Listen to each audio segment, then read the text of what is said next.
But I think it's really interesting that Joel is in therapy, and it's basically he needs it just in general for like his whole past. But for this issue that he's having with Ellie, that's basically why he's there, it seems like. And he's not being honest with his therapist and just with himself. I think him not being honest with himself the most is what's really killing me. Pedro's doing such a good job of just being in denial about what he did at the end of season 1.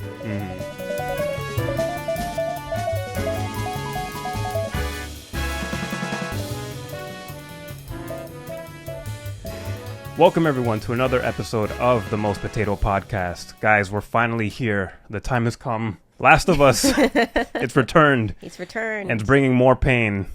My name's Alvin. I'm Jess. This is going to be a really difficult season for me to talk about personally because I have to dance around video game spoilers. Like I feel like every little detail that I know is low-key just like a major spoiler. So I'm going to do my best. And we'll if I say anything, I'll just edit it out. I'll just censor it out. Damn, I already fucked it up. We're like 2 seconds in.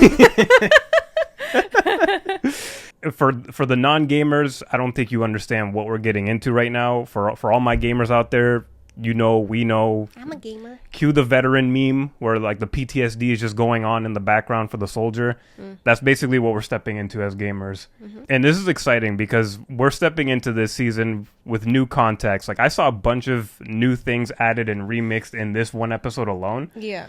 That wasn't in the original game, and everything that I've seen so far I really appreciate. This was like what I would call like a warm-up episode. There's not like a lot of thrilling stuff going on. There's not like a huge dramatic moment that we end on. I honestly am kind of surprised that we didn't end on like the big climactic moment. If y'all know, y'all know. If you don't know, no, okay. No, don't say I it. won't say it. I won't say it. Don't say it. But this was, I think I really appreciate this episode because it gives us time to reconnect with like the town of Jackson, where all the characters are at. This is a 5-year time skip, and we have to get to know a lot of the new characters for us to care about them. Yeah. So I don't know, what did you feel during the first episode? I don't know. I liked Dina, kind of. I don't know. It's hard. Like, I like her and I kind of don't like her. She's kind of like that in the games, too. I felt the same way. Really? In both the game and this episode. I know I watch you play, like, a lot of times. Too many times. I don't know. The Dina in the game seems very... I don't know. She's not as like flashy and like extra as this one feels. Like I feel like this one, she's really doing too much. And also Ellie's doing a bit too much in this one as well too. I don't know how I really feel about, I don't know. Is it the same in the game, Ellie and Dina, the way that they were behaving in the show? Yeah, they're pretty immature. They get into some mischief. Yeah. Okay. It just seems like it's they're like just a little more hyperactive in this version. They feel more like actual like Gen Z teenagers. Okay, maybe that's what I'm feeling. That's what I'm just like, I feel old. Like, can we just be serious for a second? Can we like, come on. Yeah, so that's like how I feel about Ellie and Dina. Ellie has changed. Like, and not just whatever's going on between her and Joel. She's definitely changed. I'm seeing a little bit more of a person that stands on her own. She's not being protected by Joel as much as Joel keeps trying. Yeah. So I can appreciate that difference in this 5-year time skip, that she's matured. I don't know if I could use that word for her because of how she was acting, but she's matured some and she's changed. I am very curious about Abby. And because we kind of open with her. Yeah, we open, like, that was the aftermath of what happened at the very end of season 1, which I like that they show how that works, because I know in the game there's like some flashback of Abby's lives and you know, that happens way later in the game. Yeah, it's later in the game. So that's like the only way I get to know what she's feeling and why she's, you know, wants her revenge or whatever. But I like that they put in that scene where it's just like right after the hospital scene where Joel kills everybody.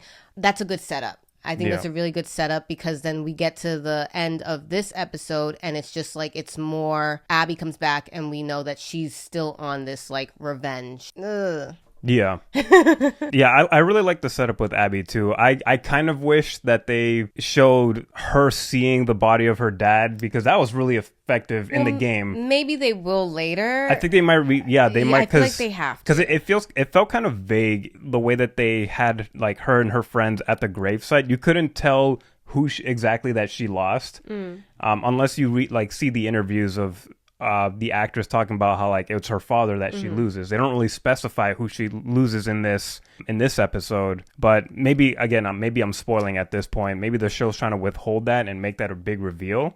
Okay, I'll say this: she loses her dad, but the show doesn't tell us who her dad is amongst the dead bodies. So yeah, we didn't say that. Yeah. So no spoilers. No spoilers. Yeah. So I feel like they're definitely drawing out and expanding the time with the characters before this big monumental hit comes for the fans. As long as they keep fleshing out these characters and making us more invested in them, I'm fine with that, because my main problem with the second game is they make me care about Abby's perspective way too late into the game. Like by the time I'm there, I'm mentally exhausted. It's been like almost 15 hours of playtime and there's like 10 more hours to go, and I couldn't get behind her perspective until another couple of plays later when I had more patience. Yeah. So I think that they're trying to make us closer to Abby sooner in this adaptation, which I think would be really smart. Yeah. Because I don't feel like the audience will connect with Abby if you learn about like her traumas way later in the series. No, I definitely agree, because Joel is a beloved character. Joel and Ellie, their dynamic, their relationship, that's what people really care about. Yeah, and that's what's being threatened. Yeah, and for that to be threatened and then you not explain why until the end of this season, I hope that that's not what they're going to do. Yeah. I feel like they've got so much like material, and they always add good material to the show, based off of last season with the Bill and Frank. I love that episode. That's like my favorite episode. Yeah, I know. But I hope that they can move that up forward so people can, they don't have to get behind her, but they just need appreciate to and understand. Yeah, exactly. And we see that Joel and Ellie, they're really not doing okay. It's I'm just like, I'm upset. It's upsetting. I know how everything goes, but like they're so good. They're just, it's upsetting. Yeah, I know. It sucks to be like burdened with knowledge about what happens, but it still feels very entertaining and interesting to see this unfold. Because like I said, they expand things. Joel has basically a friendship going on with Dina, which wasn't really established in the game at all. There's like minor interactions, but they're not like talking to each other and checking in with each other. I really think the Dina character is very interesting with how she just comes up to Joel and just asks, so why is Ellie mad at you? I know. They establish a really interesting dynamic with those characters, and I'm glad for that, because that makes Dina more interesting. Whereas in the game she was fine, but I didn't feel like I connected with her emotionally as much. Yeah. So I like that they're taking time fleshing that out, and I like that Joel's just like, I feel like she's my daughter at this point, but she's not. Oh yeah, because Joel he's in therapy, which is really funny. But really good. I like that. Yeah, it is. He needs it. But because he tells Dina, he's like, don't tell anybody I'm in therapy. She's like, all right, I won't. And I thought that was so funny. And she seems like the one to tell everybody, but no, she's good. But I think it's really interesting that Joel is in therapy, and it's basically, he needs it just in general for like his whole past, like that we know of how his character is. But for this issue that he's having with Ellie, that's basically why he's there, it seems like. And he's not being honest with his therapist and just with himself. I think him not being honest with himself the most is what's really killing me in this episode, and seeing how the relationship is. I already know the relationship is strained. I see it in the game. I know what was to come. But watching it, and Pedro's doing such a good job of just being in denial about what he did at the end of season 1. I'm really questioning how productive this therapist is, low-key, because she brings her own baggage into this session, which I think was entertaining as hell. Nobody's perfect, you know. And also, I think she might be the only therapist in town, so that's like a lot of pressure. I'm just like, who's therapizing you? Because you've got your own issues with Joel. Like, her admitting that she hates Joel because he's the one that killed Eugene, who's her husband, which I really love. That this is a brand new thing that they added from the game. Is Eugene a character in the game? He is, but he's like a presence. We see characters referencing this character who used to lead the teenagers into like all these missions to clear out infected, and people used to love this guy. Like, he's a really lovable, fun guy. He smokes a lot of weed, grows weed. They do that reference in this episode where Joel brings the weed, and the therapist is just like, this ain't Eugene's weed, but I'll take it. Damn, yeah. So they expand it because the therapist character is totally new. Like, it's a totally original thing for the show, and I think it makes sense. I think there should be therapists in a town where everyone's going through shit with this fucked up world. And for her to just bring up her whole baggage of Joel killing Eugene, and she doesn't explain what it is exactly. I'm assuming it has to do with like an infection situation. That's what I assumed. I was like, maybe he got bit or whatever. And she specified that she was mad at him with how he killed Which Eugene. I was just like, Joel, what did you do? What that he happened? brutalized him in some way. You knew that it was probably very, very violent, very excessive. Again, we don't have context. I don't know if we'll get like a flashback episode. I kind of need one. I'm sorry. I'm gonna need one because when she said that, I was just like, my first thought when she's like, "You killed my husband," I was just like, okay, maybe he got bit and Joel put him down. Like, I mean, that sounds terrible to say, but this is the world that they live in. Yeah. But when she said it was how you did it, I was just like, okay, Joel, what did you do? Like, because it just sounds like classic Joel. Like we've seen how violent he can be when he's defending someone like Ellie. I don't know if this involves a situation where Ellie was in trouble. That's what I'm wondering, because we rewatched the last season, like just finished it yesterday, right? The last episode is fresh in my mind, and when he gets to the room to get Ellie, and that doctor's standing there and the nurses are standing there. And he doesn't hesitate. There's nothing there but I need to get Ellie. That's my Ellie. I need to get her out of here. I don't care who's in my way. I don't care who I have to take out. I'm surprised he didn't kill all the nurses in there. I was just like, is this a situation? Is what the therapist is talking about? Is this what she's talking about? Did this happen again? Because I'm remembering that Joel, you know? Yeah. Even though he's in therapy now, he's a little old, he's got his little gadgets, and he's helping build a town. That Joel is in there still. I know he is. Yes. And that is the problem. He's dealing with the repercussions of his actions for honestly his whole life, really. Like it's really catching up to him, especially with him mowing down the fireflies. So it was really fascinating to watch this therapist just be like, that's my problem with you, Joel, so now your turn. Tell me what are you hiding? Because like I could totally get her getting like completely fed up and frustrated. I think it was unprofessional, but it's also like, given the context of the world that they live in, I feel like I could understand her blowing up and losing patience. She's just like, it was her birthday. Her first birthday without her husband, Eugene. Oh, man. Because of the man, she's in here, you know, therapizing. That's a lot. It's a lot. Yeah. So I couldn't. She needs a therapist. And then she said it was my birthday, and Joel didn't even say happy birthday. He didn't even grunt. I know. I was just like, you could No at least courtesy. grunted out happy birthday. But he said nothing. He's just like, yeah, I don't know why he's mad at me. Dina's not mad at me. I'm just like... And the fact that he can't bring himself to say the thing that he did in the previous season, all he says is, I saved her. Yeah. Which he's still bottling that shit up. So I'm really curious if Joel and Ellie will ever have a time where they have a conversation, or if they're going to just rip that away and make it more painful for us. I don't know. No, they can't. I mean, like, They that have would to be keep that good. moment. No, that would be good if they did that, because we would be hurting a lot. But also, I don't think I can handle that. I can't. Not after what we saw in the New Year's Eve party where Ellie was... she got hit with like a homophobic slur, and Joel comes in and tackles the guy, and the way that Ellie just decimated him in front of everybody. Like, you didn't have to embarrass the man like that. I know we upset and we fighting, but that's still your like, no. What did you think of that? Like, was Ellie in the right for getting that mad? I mean, I was just like, I don't know why she's getting so upset, because she looked like she's about to go off on Bart Bass too. That's Bart Bass. But yeah, the character Seth, it looked like she was about, I don't know what she was going to do. Oh, she would have fucked him up.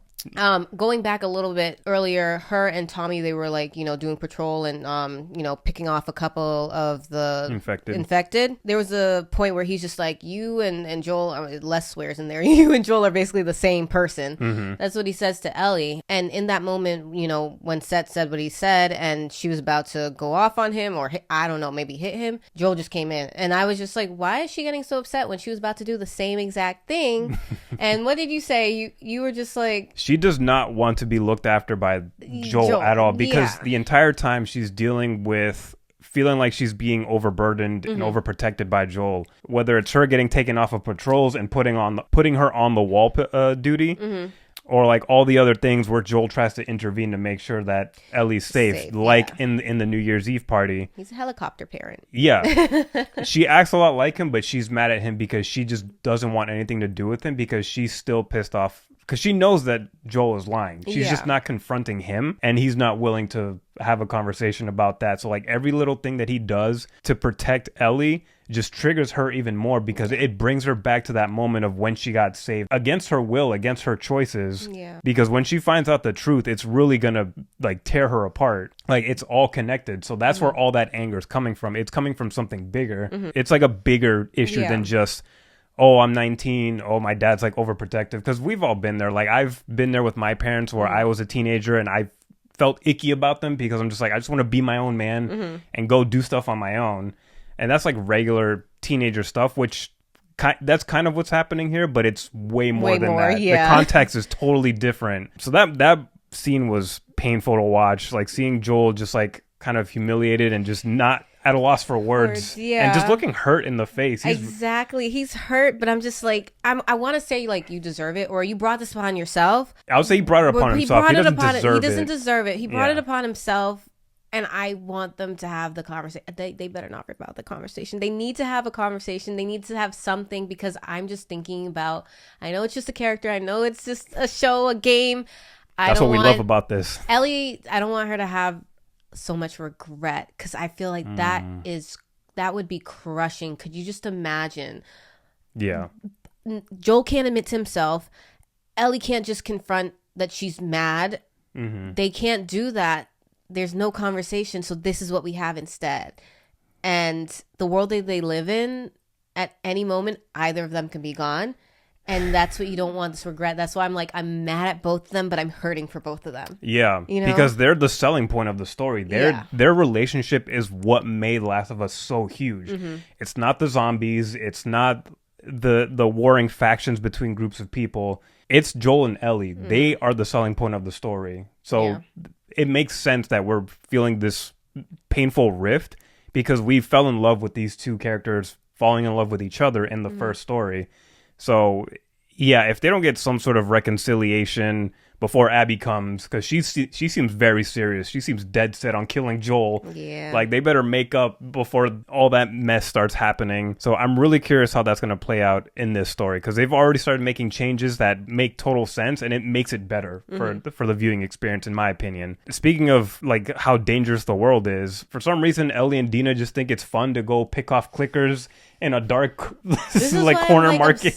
I don't know. I don't like them. They're annoying. They're like this. They're annoying... supposed to be that way. That's the funny part. They're supposed to like get under your skin. Like I'm enjoying them. I'm enjoying the characters, but when they do that stuff, I'm just like annoyed. When they were in this little market or whatever, and Dina was making all these signs, like they were like covert, and she's like, "Yeah, we're gonna," and then we're gonna. That shit was so funny. funny. I was just like.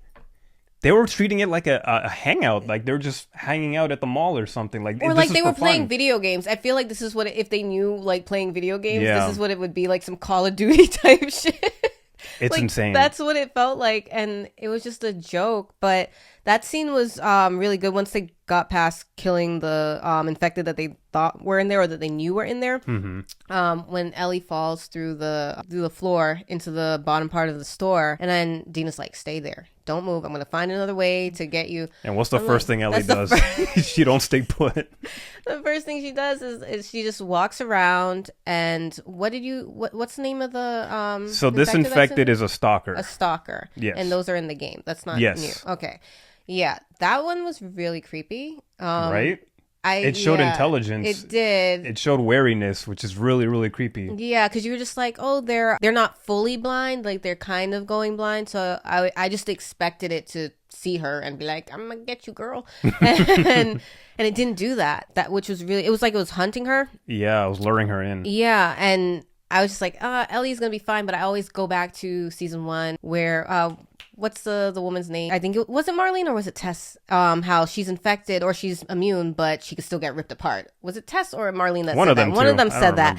But yeah, and I'm just like, I got so worried because I mean, I know she's not gonna die, but I was also just like, how bad would this be? Would they like change it and make it any worse? Ellie, there's these moments where she knows she's immune, but I like that she still has that fear and that she could get ripped up. And she gets overconfident and she gets reminded, nah, you can still die. Because when I hear her screaming, like whenever she gets attacked or there's something on her, like the way like she screams, you could tell there's a fear in there.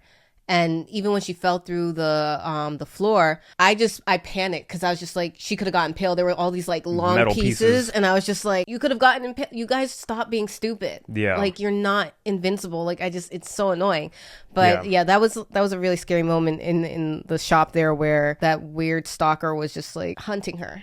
Yeah. I think the way that Ellie and Dina act about the infected just shows kind of how comfortable they are in the new life that they're in for like the last 5 years, and that these missions are just kind of another way of like diversion and entertainment for them. Yeah.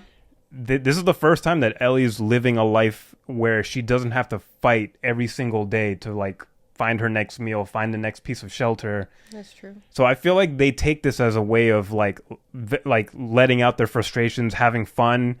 And I think this reminds them that you can't have fun with infected. Like you just Yeah, I mean, but I feel like she should know better. She should. That's what I'm saying. She should be on guard. That's why Jesse keeps telling them like, you need to fucking focus and like you need to lock in because this is serious. Because he's not that older than them too. Yeah. He's like maybe like a few years older than them, and there's just like a different level of maturity there. Yeah, he takes it very seriously. And I don't know, I mean, we know Ellie's like background, like where she was born, where she was basically raised. I feel like there's a lot of younger kids or people even her age or even a couple years older who, I don't know if they dealt with the same thing she did or if they ended up somewhere in a community. Were they born in a community that's still thriving like the one that they're in?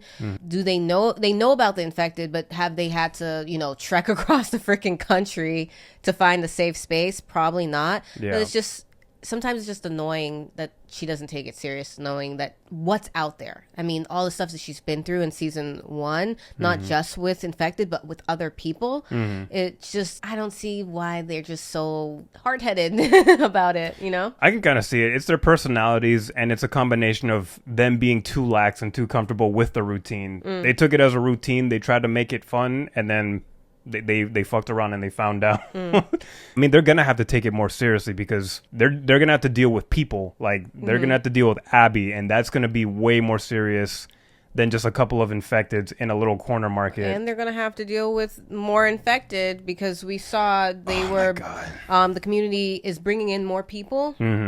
And was it Maria and Joel? They were talking about, we don't have anywhere to house these people, and Joel's like, well, stop letting people in.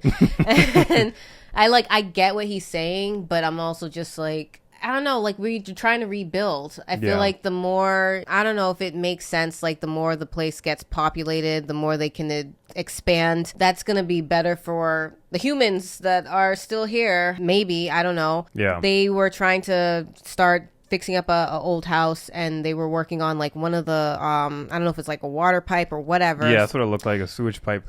They opened it up, and there was like, there's some dry, crust up in there with the little little tendrils, cordyceps thingies, whatever you want to call them.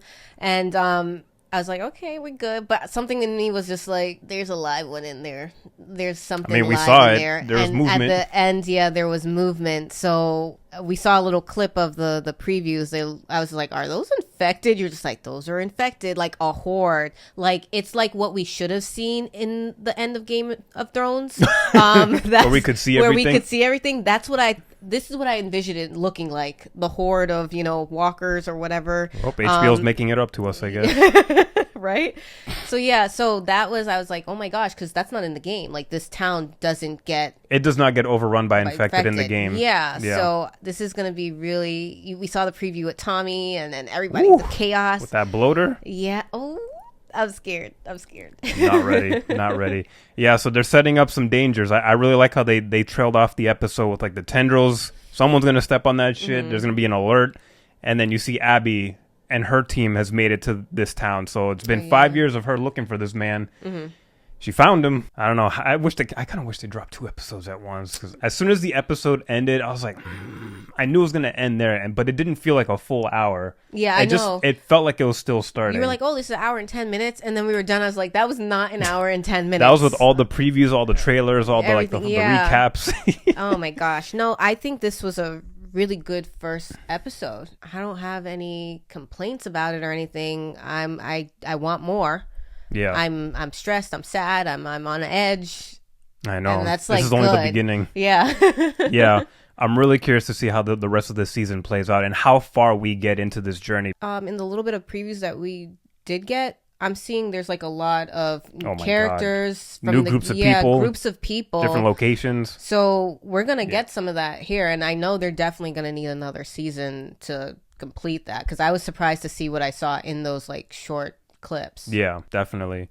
And I'm really satisfied with the little cameos, the little Easter eggs that we got from the games. We saw the July Employee of the Month in that store. That cute little dog, the Employee of the Month. Yes, it's so funny. I love that. That's cute. Yes. So I'm always looking for like the little Easter eggs too. That's always fun. And didn't you say the person that wrote the music? Yes, he makes a cameo in the band that's playing the guy that's playing this. It's not like a guitar. It's like a different version of a guitar. But yeah, there's like nice fun little hidden Easter eggs. I'm sure I haven't caught all of them. I'm gonna go watch like Heavy Spoilers or somebody that points out every single thing. Yeah. But yeah, this was a decent start. I liked it. I like that it wasn't super hard hitting, because I feel like we have to really warm up. We have to really, because it's been a while since the last season. There's new characters. We got to get used to Jackson and get familiar with it before the big hurt comes. Yeah. The big pain, because there's going to be a lot of pain for all of us. And that's all I'm going to say on that. Yes. I really enjoyed it, and I'm looking forward to the next episode, and I'm happy that this episode ended with me saying, "What? That's it? That can't. We're not done. There's more." Yeah. That's always a good reaction to have. All right, nice. All right, well, those are all our thoughts on episode 1, season 2 of The Last of Us. What did you guys think of this episode? Leave all your thoughts, comments, questions, theories in the comments below. Make sure to like, subscribe, hit notification bells. Share this with your friends, your enemies, your infected pals. Your stalkers. Yeah. And we're going to be talking about this for the rest of the season. We'll be talking about movies, other shows. It's going to be a fun time. Yes. All right, and we'll see you guys on the next one. Peace.